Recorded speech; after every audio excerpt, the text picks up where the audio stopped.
আরজিকর কাণ্ডের প্রতিবাদে দিকে দিকে প্রতিবাদ, ফের আক্রমণ কল্যাণের। আন্দোলনে সিপিএমের অনুপ্রবেশ ঘটছে, নিশানা কল্যাণের। দুর্গাপুজো বন্ধ করে দিয়ে গরিব মানুষের পেটে লাথি মারার সেই কর্মবিদ্বেষী যারা সেই সিপিএম পার্টি যারা পার্টির লোকেরা থাকে, তারা দুর্গাপুজো নিয়ে তাদের কোনো ইনভলভমেন্ট নেই। তারা দুর্গাপুজো বন্ধ করতে চাইবে। মানুষের পরিষেবা দিয়ে না দিয়ে দূরে দাঁড়িয়ে থেকে বিপ্লব আন্দোলন হয় না।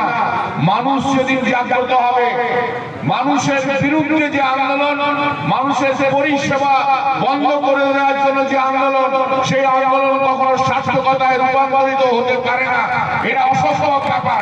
গরিব মানুষের পেটে লাথি মেরে, গরিব মানুষকে না ট্রিটমেন্ট দিয়ে, গরিব মানুষের বাচ্চারা মারা যাবে, তার সেটা পরিষেবা দেবেন না, ডাক্তারি ট্রিটমেন্ট দেবেন না, হসপিটালের ট্রিটমেন্ট দেবেন না, আর নিজস্ব 8টা-10টা দাবির অধিকার নিয়ে রাস্তায় বসে থাকবেন, এটা হতে পারে না। ট্রেন করে সরকারকে ভয় দেখিয়ে কখনো সরকার সরানো যায় না।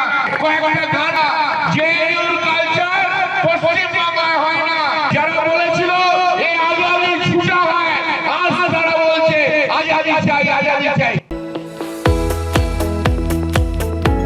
আপনারা দেখছেন ইউএন লাইভ, বাংলা খবরের শেষ কথা।